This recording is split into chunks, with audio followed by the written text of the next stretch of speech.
Buenas noches, mi nombre es José Cepeda, estudiante de Ingeniería en Telecomunicaciones, y en esta oportunidad vamos a hablar sobre nuestra defensa final en la materia de electrónica de comunicaciones. En dicha defensa vamos a explicar sobre todo el contenido que vimos a lo largo de esta materia. Como podemos ver en nuestra introducción, presentación de diapositivas explicaremos cada una de las unidades que vimos durante esta materia.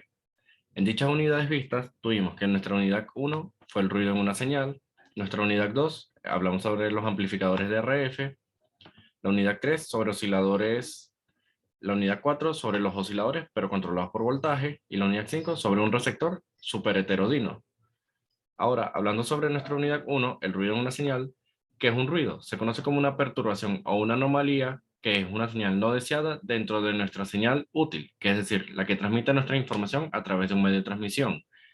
Este ruido es el resultado de diversos tipos de perturbaciones y tienden a arruinar la información que se presenta en el ancho de frecuencia del espectro de señal, es decir, en el ancho de banda del medio de transmisión. Existen diversos tipos de ruido. Está el ruido de disparo, que es un ruido de carácter electromagnético y también puede ser llamado un ruido de transistor, y es producido por la llegada de componentes portadores como son los electrones y los huecos en un elemento de salida de un dispositivo. Dichos dispositivos pueden ser el diodo, el transistor, por efecto de campo o bipolar, o un tubo de vacío. También tenemos el tipo de ruido de Johnson-Nickens, que es el ruido generado por un equilibrio de fluctuaciones de la corriente dentro de un conductor eléctrico, el cual tiene bajo lugar en cualquier voltaje debido al movimiento aleatorio en dichos electrones. Luego tenemos un tipo de ruido que se conoce de parpadeo, que es una señal de una frecuencia de espectro que cae constantemente a altas frecuencias con un espectro rosa. Aquí podemos ver que las causas del ruido se debe a múltiples componentes electrónicos, como los amplificadores. Existe un ruido térmico conocido en los transistores o interferencias de señales externas, que es decir, el medio ambiente del medio de transmisión. Se dice que es imposible eliminar totalmente el ruido, ya que los componentes electrónicos no son 100% perfectos, más es posible limitar su valor de manera de que la comunicación resulte aceptable. Aquí podemos ver un ejemplo de cómo funciona el ruido. Esta señal de origen se conoce como nuestra señal útil, y esta es la perturbación que ocurre en dicha señal, por lo que al llegar nuestra señal con un efecto de ruido, tendríamos que la combinación de estas nos daría como resultado una señal completamente distorsionada y no se podría entender la información. Eso es lo que vimos en la unidad 1. Ahora, con la unidad número 2, como ya se dijo, hablamos sobre los amplificadores de RF. Los amplificadores de RF son dispositivos que se conocen con la función de amplificar la frecuencia en una señal de salida de un circuito. Como lo dice la definición, incrementan proporcionalmente las frecuencias e influyen en la respuesta del mismo con el tiempo. Dichos dispositivos son importantes para poder estudiar los fenómenos y utilizarlos a una mayor escala. Se utilizan para los transmisores de radio para amplificar la señal al enviarla durante la antena de transmisión. Existen diferentes tipos de amplificadores según su funcionamiento y según la potencia que se esté transmitiendo. Ahora, hablándose, como ya dijimos, la frecuencia que se va a emplear se divide en amplificadores de audio de frecuencia y amplificadores de baja frecuencia. También, como ya dijimos, se clasifican según el trabajo que van a realizar. Tenemos los amplificadores de tensión, que como su nombre lo indica, es maximizar el voltaje en la señal de salida. Tenemos los amplificadores de potencia, que como su nombre lo indica, hacen un estudio entre la corriente y el voltaje para poder dar origen a la potencia. Y por la potencia se pueden clasificar en tipo de clase A, ya que nos dice que su voltaje de polarización y la amplitud máxima de la señal de entrada funcionan de tal forma que la corriente de salida circula durante todo el periodo de la señal. Tenemos los amplificadores de clase B, que su función es que según el voltaje de polarización y la amplitud máxima tienen valores que hacen que la corriente de salida circule durante todo un semiperiodo de la entrada. De clase AB es la combinación de ambos, por lo que dice que el voltaje de la polarización y su amplitud hacen que la corriente de salida circule durante menos de un periodo y más de un semiperiodo en nuestra señal. Y por último, en la clase C, por el voltaje de polarización y la amplitud máxima, la corriente de salida circula durante menos de un semiperiodo en la señal de la salida. Luego tenemos que los componentes de un amplificador se basan en que son fundamentales para cumplir el correcto funcionamiento. Dichos componentes están los filtros, transistores, transformadores, tarjeta, disparo y las resistencias. Un filtro es lo que se encarga de regular el voltaje del transformador convirtiéndolo de voltaje alterno a voltaje directo, es decir, transforma la corriente de la calle o que viene de afuera, por decirlo así, a un voltaje directo para y la disminuye para no quemar nuestro dispositivo que se esté utilizando. Tenemos el transformador que se encarga de recibir el voltaje y lo transforma en positivo y negativo. Y la potencia de los amplificadores depende mucho de estos componentes. Los transistores se encargan de amplificar la corriente de la salida. La tarjeta es conocida como la pieza principal porque son donde se conectan todos los componentes de nuestro circuito en el amplificador. Los condensadores se encargan de almacenar la carga eléctrica dentro de sí mismo para luego liberarla cuando sea necesario. El disipador se encarga de eliminar el calor en los transistores. Y como ya se dijo, las resistencias se encargan de causar oposición del paso de la corriente, logrando que las terminales aparezcan diferentes en el voltaje. Aquí podemos apreciar cómo es el dibujo de un amplificador. Según este, como ya lo vimos arriba, aquí, este es nuestro amplificador. Internamente está formado por el amplificador operacional. En este caso podría ser el 741, que es el operacional. Y este, a su vez, internamente está compuesto por cientos de transistores, dando origen a este circuito, que a su vez, este forma este, y así es como está conectado dentro del dispositivo conocido como el amplificador. Ahora, en nuestra unidad número 2, también vimos que los amplificadores se utilizan mucho, más que nada, si son de carácter lineales, se utilizan para señales de sonido y de video, mientras que los no lineales se utilizan para los osciladores, que son dispositivos electrónicos de alimentación, los moduladores y los mezcladores, circuitos lógicos y de demás aplicaciones que se requiere una reducción de la amplitud.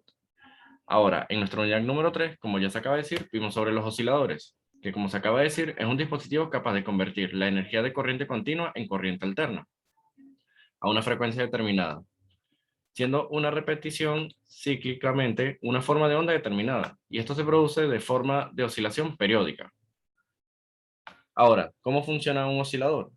Se dice que, como ya se dijo, un oscilador electrónico es un circuito que produce una señal electrónica periódica y oscilante, y que a menudo puede ser de carácter senoidal o cuadrada, la señal de salida. Trabaja a una frecuencia baja, es un oscilador electrónico que funciona con una frecuencia entre 0,1 Hz y 10 Hz. Y también se utiliza para generar una señal de baja frecuencia en un oscilador de LC. Entre sus demás utilidades se encuentra que, como ya se dijo, es capaz de convertir la corriente directa en corriente alterna, por lo que se utiliza en analizadores de espectro, frecuentímetro, sintetizadores, generadores de frecuencia y generadores de pulso. Entre los tipos de los osciladores se encuentra el de puente Wien, el Colpix, el Clap, el Hartley, el Langstrom y el Cristal. Y aquí podemos ver cómo funciona un circuito oscilador. Como se puede ver, está compuesto por un amplificador operacional, unas resistencias, un capacitor y tenemos nuestra conexión a tierra. Ahora, hablando en la unidad número 4, los osciladores controlados por voltaje, se dice que la frecuencia instantánea en la salida del oscilador es controlada por el voltaje de la entrada, por lo que se puede definir como un tipo de oscilador que produce una frecuencia de señal de la salida en un amplio rango dependiendo de la señal de la tensión de la entrada, que se le haya asignado a un dispositivo o a un circuito. Muchas formas de utilizar un oscilador, un oscilador controlado por voltaje se utilizan para ser del tipo RC o un oscilador multivibrador. Este tipo de oscilador de cristal, sin embargo, es el tipo de oscilador RC y la frecuencia de oscilación de la señal de la salida está proporcionalmente a la capacitancia. La función de los osciladores controlados por la tensión se basa en que su función de estos dispositivos están diseñados para producir una señal de salida cuya frecuencia varía con la amplitud de la tensión de la señal de entrada, en un rango razonable de frecuencias, y se utiliza el PLL. Se utiliza para también moduladores de frecuencia, de fase, radares y otros sistemas electrónicos, consistiendo esencialmente de dos componentes, una parte activa, la cual actúa como un amplificador, y una red de retroalimentación que alimenta el circuito en forma positiva al sistema. Entre los tipos de osciladores está el armónico, que la forma de onda de la salida es producida por los osciladores armónicos. Se dice que es de carácter senoidal, como se puede apreciar en la imagen. Los ejemplos son de LC y osciladores de cristal. Y en este caso, la capacitancia del diodo varactor varía según el voltaje que se encuentra en el diodo.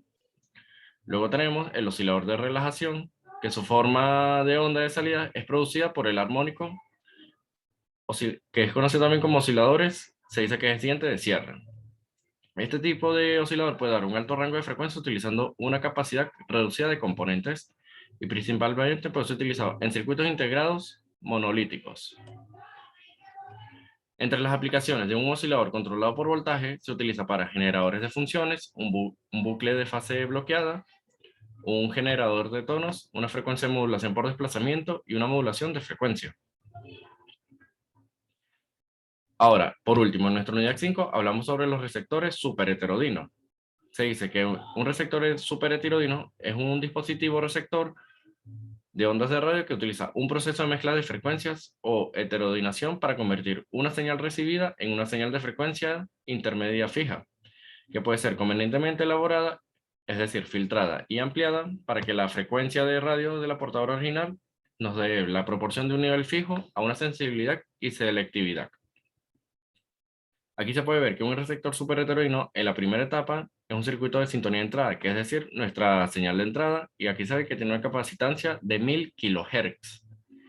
Aquí se puede ver cómo los transformadores actúan dependiendo de su frecuencia. Como ya se dijo, aquí tenemos una de 1000 kHz, una de 455 kHz, y aquí tenemos un transformador que es el circuito oscilador local, que cumple la función en la primera etapa. Aquí tenemos la etapa de DFI. Aquí tenemos que un amplificador de DFI es un circuito que, como ya se dijo, tiene varias fases de entrada. Aquí tenemos nuestro transformador en nuestro primer circuito. Tenemos el segundo transformador FI. Y aquí tenemos el tercer transformador FI que va cumpliendo el rango para que la señal vaya variando. Como se puede ver aquí en este ejemplo, es una señal completamente paralela. Y aquí su ancho va disminuyendo según su frecuencia. Tenemos también la etapa de detección del audio. En esta parte del circuito, como su nombre lo indica, en el transcurso de la señal, en esta parte del circuito, es donde vamos a recibir toda la información que se haya enviado a medida del audio, por decirlo así. Tenemos nuestro capacitor, nuestras resistencias, tenemos nuestro transistor, y aquí el circuito, en este pedazo de aquí, es el que se encarga de recibir el audio durante el envío de una señal. En la etapa de amplificación de señales de audio, es como su nombre lo indica, se utiliza un amplificador operacional para que a medida que nuestro mensaje se va enviando por nuestro circuito, en la salida de nuestro amplificador, la señal vuelva a retomar su forma original en la medida posible para que la transmisión del mensaje sea lo más efectiva posible. Y aquí tenemos nuestra bocina, que es la encargada de expresar dicho mensaje que se está enviando. Aquí, entre las características del receptor superheteroidino, como ya se dijo, es un receptor que se encarga de transformar toda la información que se está transmitiendo en un filtro y también utiliza amplificadores de RF que aíslan la señal que deseamos recibir del resto de la señal que llegan a la antena. Este filtro es de carácter de pasabanda, es genérico, por lo que tiene poca selectividad de la frecuencia. El mezclador recorre el espectro en la frecuencia de la señal filtrada, controlándolo, centrándolo alrededor de la frecuencia intermedia. Esto se utiliza también para desplazar el espectro. El mezclador utiliza los componentes de conversión ascendente o descendente, y aquí se puede ver up converter o down converter, es decir, ascendente o descendente. Es según los que nos convenga en el caso. Entre otras de las características, se encuentra que la frecuencia intermedia aísla perfectamente la señal a demodular y que es un filtro de alta selectividad en las frecuencias. Entre las ventajas y desventajas de un sistema de receptor superheteroidino es que la mayor parte del trayecto de la señal de radio puede ser muy sensible a solo una estrecha gama de frecuencias. Solamente la parte anterior de la etapa de conversora es comprendida entre la antena y el mezclador y necesita ser sensible a una gama amplia de frecuencias para poder tener una mayor efectividad. Un receptor de frecuencias AM podría necesitar, para ser eficiente, una gama entre 1 y 30 MHz, mientras que el resto de los receptores solo necesitaría una respuesta correcta a la FI, que variaría entre los 470, 460 y 470 kHz, según nos convenga en los casos. Otra ventaja es que se evitan los acoplamientos indebidos entre pasos por capacitores para citadas generadas por cable y pistas de circuito impreso. Una desventaja importante en el sistema de un receptor superheteroidino es que existe la posibilidad de que se demodule una frecuencia de imagen si no se conocen las normas que rigen el espacio radioeléctrico y determina una zona geopolítica. Tenemos ahora también un circuito PLL, que se conoce como un lazo de seguimiento de fase o un bucle de enganche de fase. Se dice que es un sistema que controla una señal eléctrica cuya fase está relacionada con la fase de la señal de entrada y que es básicamente un circuito eléctrico que consta de un oscilador de frecuencia variable y un detector de fase en un circuito de retroalimentación. El oscilador genera una señal periódica y un detector de fase y compara la fase de la señal con la fase de la señal periódica de entrada, y de esta manera ajusta el oscilador para mantener fases iguales. Ahora por último, aquí vemos el funcionamiento de un circuito PLL. Como podemos ver, funciona, como ya se dijo aquí en nuestra descripción, que es un circuito que genera una señal eléctrica cuya fase está relacionada con la fase de la señal de entrada. Entonces nos dice básicamente que nuestra señal de salida, que sería por esta parte del circuito, estaría correlacionada con nuestro voltaje de la señal de entrada, según sean nuestros generadores de señal.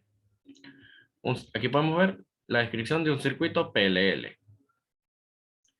Y esas serían todas las conclusiones para terminar con las unidades vistas en nuestra materia de Laboratorio de Electrónica de Comunicaciones.